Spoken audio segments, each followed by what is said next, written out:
क्योंकि एआई एक बिल्कुल रिसर्च ओरिएंटेड फील्ड है ना, तो सारी दुनिया में आपने कहा तो सही, बिल्कुल मीडिया से हमारा डायरेक्टली मीडिया पर्सनैलिटी नहीं है, लेकिन मीडिया के लिए सॉफ्टवेयर हम बनाते हैं। तो इसी तरह एग्रीकल्चर के लिए सॉफ्टवेयर। बीएस मैकेट्रॉनिक्स में किया, फिर एमएस इलेक्ट्रिकल में की, पीएचडी फिर रोबोटिक्स में कर ली। तो क्या ये खुला तजाद नहीं ये? अस्सलाम वालेकुम नाजरीन, मेरा नाम है फ़ारूक कामरान और मैं सीनियर सॉफ्टवेयर इंजीनियर हूँ बाय प्रोफेशन और यूट्यूबर हूँ बाय हॉबी। आज मैं जिनसे बात करने जा रहा हूँ उनका ना किसी पॉलिटिक्स से कोई ताल्लुक है, ना उनका जर्नलिज्म मीडिया से कोई ताल्लुक है। उनका जिस फील्ड से ताल्लुक है उस फील्ड से हमारी पाकिस्तान का मीडिया लाताल्लुक है। I got a chance to interview one such gem who got President Pride of Performance Award in March 2022 for his contribution in the field of AI. जी हाँ, none other than Chairman NCAI, National Center of Artificial Intelligence, founder of first department of robotics in NUST, लातादाद research papers इनके नाम हैं। ऐसे interviews आपको कहीं नहीं मिलेंगे। Please welcome sir professor doctor Yasir Ayaz. अस्सलाम वालेकुम सर। वालेकुम सलाम रहमतुल्लाह। Sir thank you thank you for for joining. A very kind introduction. Allah का शुक्र, बिल्कुल ठीक ठाक। Thank you for inviting me. अच्छा सर, आज भी आपका बिजी रूटीन था, कल भी था, कोई रिसेंट कोई एक्टिविटी हुई है रिसर्च की, थोड़ा सा बता दें। जी, बहुत सारी हम हर वक्त प्रोजेक्ट्स बना रहे होते हैं इंशाल्लाह। और हमारा जो मकसद है एनसीआई में, जो एनसीआई का मैंडेट है, वो ये है कि क्योंकि एआई एक बिल्कुल रिसर्च ओरिएंटेड फील्ड है ना, तो सारी दुनिया में एआई अपने बूम पे तो है, बट सारी दुनिया की जो कंपनीज हैं, कॉर्पोरेट एंटिटीज हैं, जो इवन आप समझें कि मेन स्ट्रीम इंडस्ट्री में, वो इंडस्ट्री से लेवरेज करते हैं एकेडेमिया की एक्सपर्टीज को। तो पाकिस्तान में इसका मॉडल ये बनाया गया है कि नेशनल सेंटर्स जो बनाए गए हैं, उनमें national centre of artificial intelligence भी शामिल है, big data and cloud computing भी है, रोबोटिक्स के भी है, मल्टीपल नेशनल सेंटर्स हैं। तो नेशनल सेंटर्स को प्लेस किया गया है इन एकेडमिक डोमेन। तो एकेडेमिया में मल्टीपल यूनिवर्सिटीज के अंदर इनकी लैब्स होती हैं। और हम जो नेशनल सेंटर ऑफ एआई है, इसी तरह से हम भी स्ट्रक्चर्ड हैं। हमारी 6 यूनिवर्सिटीज में लेबॉर्ट्रीज हैं, और मैं इसकी जो सेंटर है, जो हमारा सेक्रेटेरिएट है, उसको, और हमारी सिस्टम इंटीग्रेशन की जो लैब है, उसको लीड करता हूँ। तो हर वक्त हम प्रोडक्ट्स बना रहे होते हैं जो कि पाकिस्तान के मुख्तलिफ फील्ड्स में डिफरेंट डिपार्टमेंट्स को दरकार होते हैं अपने यूजुअल फंक्शंस के लिए। उसमें एग्रीकल्चर शामिल है, उसमें आपने कहा तो सही, बिल्कुल मीडिया से हमारा डायरेक्टली मीडिया पर्सनैलिटी नहीं है, लेकिन मीडिया के लिए सॉफ्टवेयर हम बनाते हैं। तो इसी तरह एग्रीकल्चर के लिए सॉफ्टवेयर हम बनाते हैं, और मल्टीपल जुडिशरी के लिए डिफरेंट। तो अभी भी हम आज भी मल्टीपल जो है वो क्लाइंट्स के साथ हमारी एंगेजमेंट्स थी, और हम एक प्रोजेक्ट पे ही काम कर रहे थे। तो इंशाल्लाह, अब आपको पता है आजकल जनरेटिव एआई की बहुत ज्यादा डिमांड है मार्केट में, तो जनरेटिव एआई बेस्ड एक प्रोडक्ट था जिस पे आज हम काम कर रहे थे। Sir, cadet college Hasan Abdal से एफएससी की, बीएस मैकेट्रॉनिक्स में किया, फिर एमएस इलेक्ट्रिकल इंजीनियरिंग में की और फिर पीएचडी फिर रोबोटिक्स में कर ली। तो क्या ये खुला तजाद नहीं? ये इलेक्ट्रिकल जो आपने एमएस में की, तो आम तासुर पाया ये जाता है कि जिसने बीएस जिस डोमेन में ना की हो, एमएस में मसला होता है, मुश्किलात तो पेश आई होंगी। हाँ, इसमें देखिए, मेरा नजरिया ये है कि अल्लाह ताला ने जब इल्म को तख्लीक किया, तो अल्लाह ताला ने उसके बीच में बाउंड्रीज नहीं लगाई। आप देखें, अगर पुराने ज़मानों में देखें तो अरस्तू और जो उसके साथ डिफरेंट थे, जैसे न्यूटन को देख लें फॉर एग्जांपल, तो न्यूटन की थ्योरीज ग्रेविटी की भी हैं, लाइट की भी हैं। न्यूटन ने आपको जो न्यूटोनियन मैकेनिक्स भी दी हैं, जो ये आपके डिफरेंशिएशन इंटीग्रेशन है, ये भी उसकी इजाद है। तो आपके मल्टी, इसी तरह आइंस्टाइन की आप देख लें, तो असल में जो इल्म है ना, बेसिकली वो उसकी बाउंड्रीज नहीं है। आप अगर फॉर एग्जांपल किसी चीज़ को सीखना चाहते हैं, मिसाल के तौर पे आप एक म्यूजिशियन नहीं है, लेकिन आप गिटार बजाना सीखना चाहते हैं, तो आप गिटार को पकड़ के उसको टेक्निकली समझ के उसको बजाने की अगर प्रैक्टिस करें, तो बजाना आपको आ जाएगा। तो मुझे लगता है कि हमें ना इल्म को ऐसे अप्रोच करना चाहिए, बजाय इसके कि हम ये सोचते रहें कि मैंने तो ये फील्ड पढ़ा था, तो मुझे यही वाला जो फील्ड है वो मेरा मेजर है, और सारी जिंदगी मैंने इसी में काम करना है।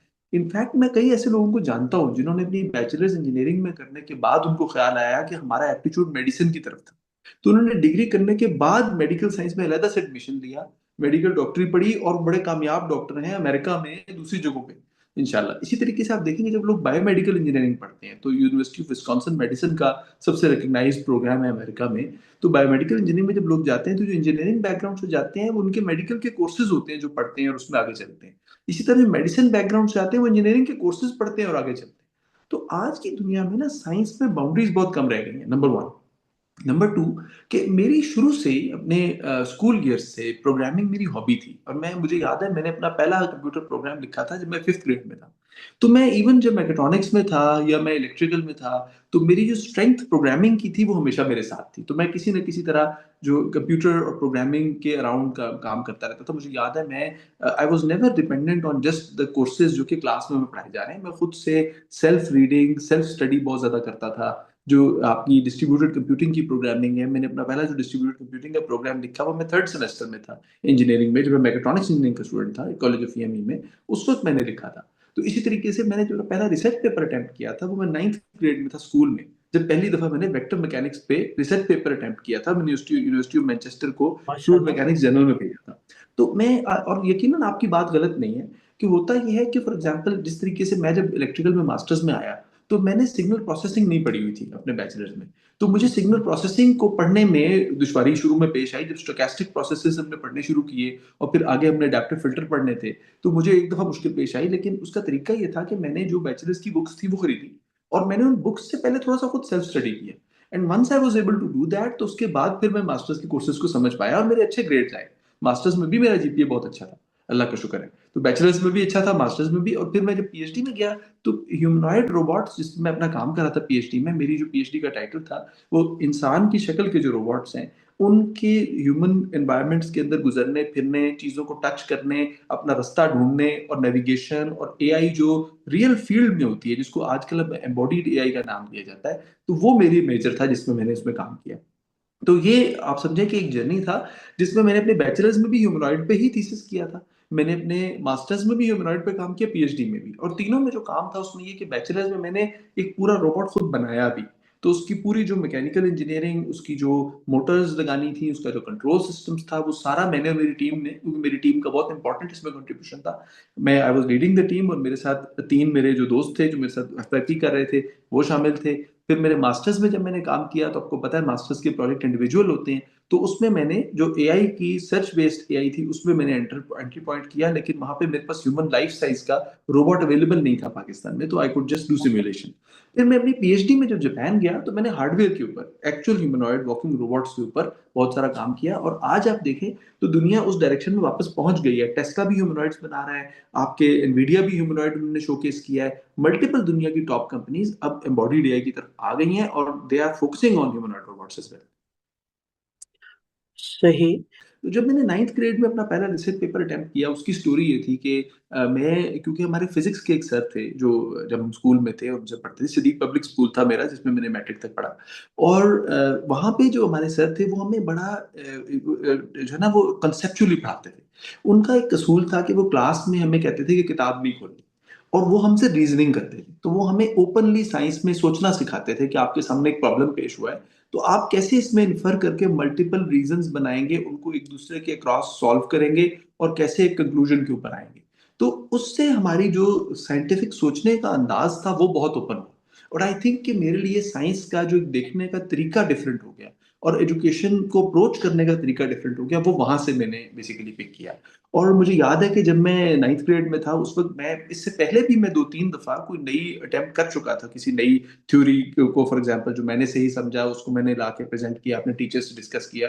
लेकिन आई थिंक कि जो मेरी, मुझे याद है मेरी थर्ड जो थ्योरी थी जो मैंने सोची थी, मैंने अपने प्रोफेसर को दिखाई, तो उनको बहुत पसंद आई। उन्होंने कहा कि इसमें मुझे ऐसा मटेरियल नजर आ रहा है कि आप एक रिसर्च पेपर लिख सकते हैं। तो मैंने उनसे पूछा कि सर रिसर्च पेपर क्या होता है, बिकॉज मैं तो स्कूल में था, मुझे उसको बिल्कुल आइडिया नहीं था कि रिसर्च पेपर होता क्या है। तो उन्होंने मुझे फिर गाइड किया कि रिसर्च पेपर जो है उसमें आपका कभी कोई नॉवल कंट्रीब्यूशन होता है, कोई आपने नई फाइंडिंग की भी होती है, कोई इनोवेटिव नया मेथड आपने बनाया होता है, तो उसको आप उसमें लिखते हैं। तो मेरा वेक्टर मैकेनिक्स के ऊपर काम था। और उसको मैंने अपने घर में, मेरे मामू भी रिसर्चर है, मेरे फादर भी रिसर्चर रहे थे, तो उस वक्त मैंने जाके उनसे पूछा कि इसको रिसर्च को कैसे आप पेपर में लिखते हैं। तो मुझे कुछ उनके जो पेपर्स थे वो उन्होंने दिखाए, और मुझे उसका फॉर्मेट का अंदाजा हुआ कि इसमें एक एब्स्ट्रैक्ट होता है, इंट्रोडक्शन होता है, किस तरह से पेपर को स्ट्रक्चर किया जाता है। और फिर मैंने बैठ के उसको बनाना शुरू किया।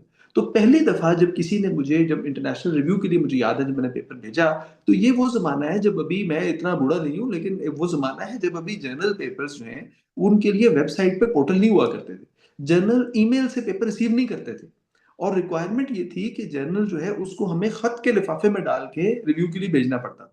तो मैंने वो, एक मुझे लिस्ट मिली कायद आज़म यूनिवर्सिटी की लाइब्रेरी से, जिसमें जर्नल्स के नाम, उनके एडिटर के नाम और एड्रेसेस सिर्फ लिखे हुए थे।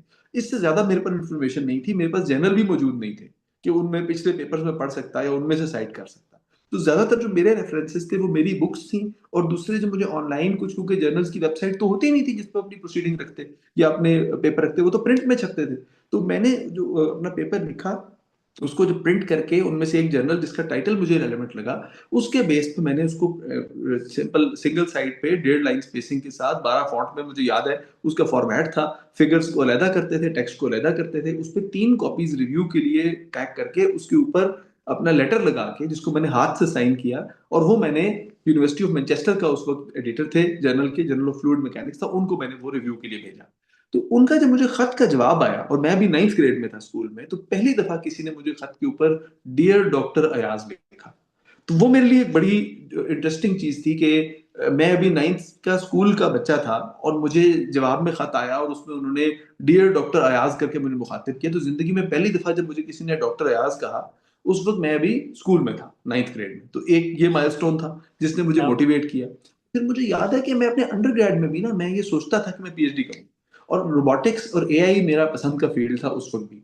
तो एआई को मैं इम्प्लिसिटली जानता था कि, क्योंकि मैं अंडरस्टैंड करता था कि ये रोबोटिक्स या कंप्यूटर प्रोग्राम का एक पार्ट है। फॉर एग्जाम्पल देखें, हम कंप्यूटर गेम खेलते थे बचपन में, तो मेरे पास, मुझे याद है उस वक्त 286 कंप्यूटर पे जब मैंने शुरू किया था, तो फ्लॉपी डिस्क के अंदर मेरे पास